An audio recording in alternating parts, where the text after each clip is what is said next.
جو ہے اب تک یہاں پہ ایک میڈیکل اسسمنٹ بورڈ یہاں پہ نہیں بنوا سکے اور ڈسیبل افراد کا سروے نہیں کروا سکے.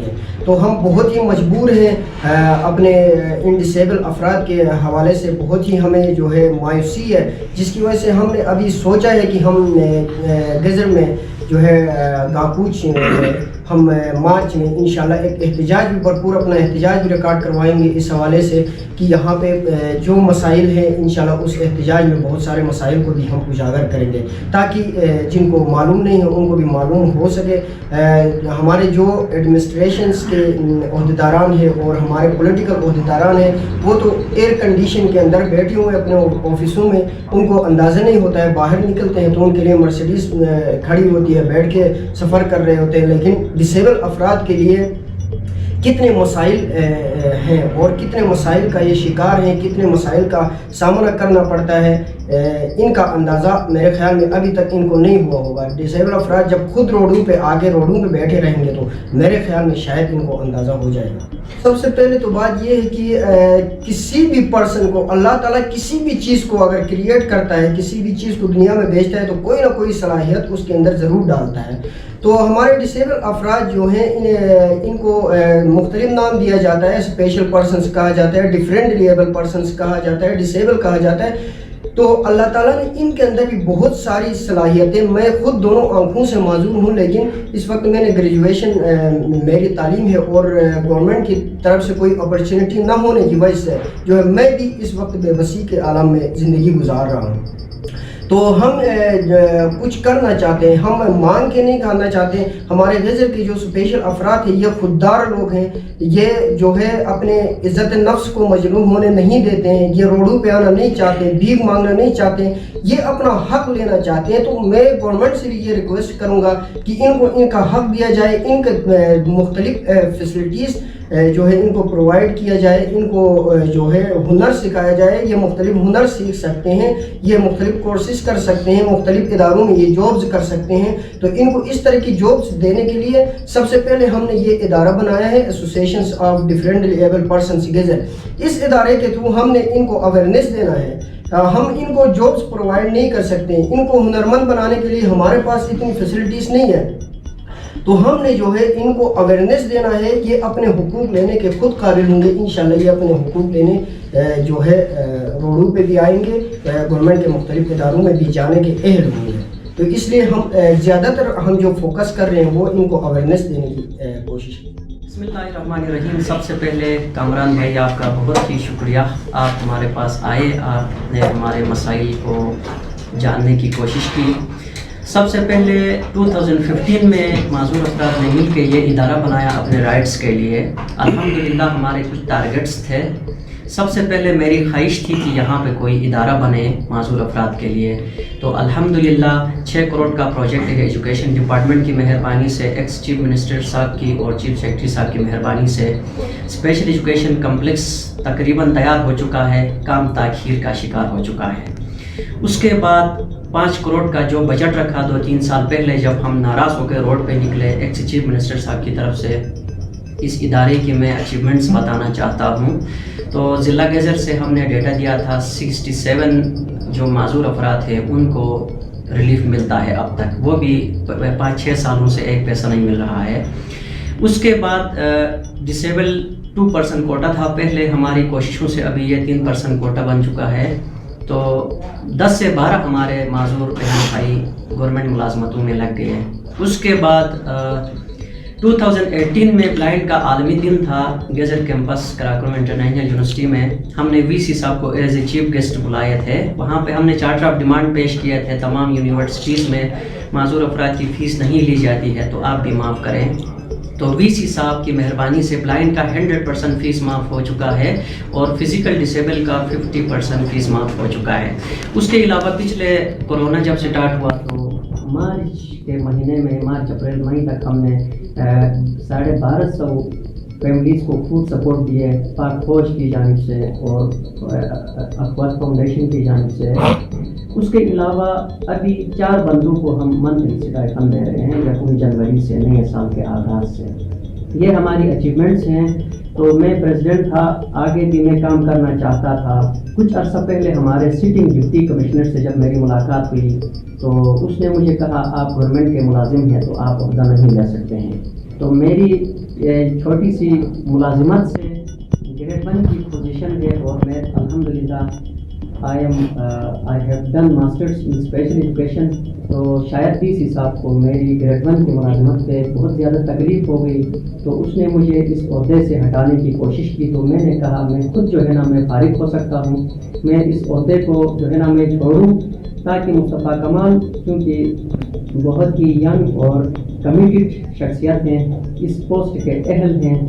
اور الحمدللہ ہم نے بہت کوشش کی ہے اب تک اپنے معذور افراد کو اویئرنیس دینے کی, اور معذور افراد کو ہم بیکاری بنانا نہیں چاہتے ہیں, ٹھیک ہے نا. ان کو انڈیپینڈنٹ لائف گزارنے کے لیے ان کو ہم اویئرنیس دینے کی ہم کوشش کر رہے ہیں کہ معذور ہیں تو کیا ہوا, اللہ تعالیٰ کے فضل و کرم سے بہت کچھ کر سکتے ہیں.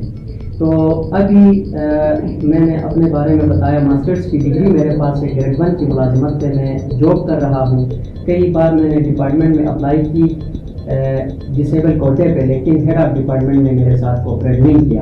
اور الحمدللہ 5 سال میں نے جو کچھ بھی کوشش کی ہے وہ دوسروں کے لیے میں نے بہت زیادہ کوشش کی. الحمدللہ ہمارے بڑے بڑے تعلقات تھے, FCNA کے جنرل صاحب سے بھی ہمارے تعلقات سلام دعا کی. وہ خود ہمارے ساتھ جب ڈسٹرکٹ گیزٹ کا دورہ کرتے تو ملاقات کرتے تھے. میں نے کوئی ذاتی فائدہ نہیں لی وہاں سے. چیف سیکرٹری صاحبان کے ساتھ بھی ہماری اچھی خاصی سلام دعا کی, چیف منسٹر کے ساتھ بھی. لیکن میں نے کوشش یہ کی اگر میں اپنے لیے کوئی کام کروں یا فائدہ اٹھاؤں اس ادارے کے وساطت سے, تو جو معذور جس طرح پر زندگی گزار رہا ہے 15-20 سالوں سے, اس کا کیا بنے گا. اس لیے ہم سب کی ذمہ داری ہے, مرنے کے بعد کل ہم نے جواب دینا ہے, اللہ تعالیٰ کے سامنے جواب دیں ہیں. تو میری خدا سے جو میرا یہ پیغام ہوگا تمام مجھے دیکھنے والوں کو, سننے والوں کو, اپنے اللہ تعالیٰ نے جو آپ کو جو کچھ بھی دیا ہے اس سے تھوڑا سا آپ غریبوں کو دے دو, معذور افراد کو دے دو, جو ان کا حق ہے. کل مرنے کے بعد آپ سے پوچھا جائے گا اللہ کی طرف سے کہ آپ سے بے بس جو طبقہ تھا, معذور جو 15-20 سالوں سے بسترے پر زندگی گزار رہے تھے, اس کے لیے آپ نے کیا کیا. اس ٹائم تو نہ وزیر اعظم بچ سکتا ہے, نہ چیف جج بچ سکتا ہے, نہ آرمی چیف بچ سکتا ہے. اور جو ذمہ دار لوگ تھے ان کو یہ پیغام دینا چاہوں گا, اگر آپ ہمارا حق نہیں دیں گے تو انشاءاللہ کل قیامت کے دن سب سے پہلے آپ کا جلا ہم ضرور پکڑیں گے. بہت شکریہ کامران صاحب. ڈسیبل افراد سے ہمدردی کا اظہار کیا اور مارچ کے پہلے ہفتے میں معذور افراد کے حقوق کے حوالے سے پرامن احتجاجی ریکارڈ کرانے کا اعلان کیا, جس کا مقصد ضلع غزر میں معذور افراد کے لیے اسسمنٹ بورڈ کا قیام نہ لانا اور دیگر موضوعات زیر بحث ہے.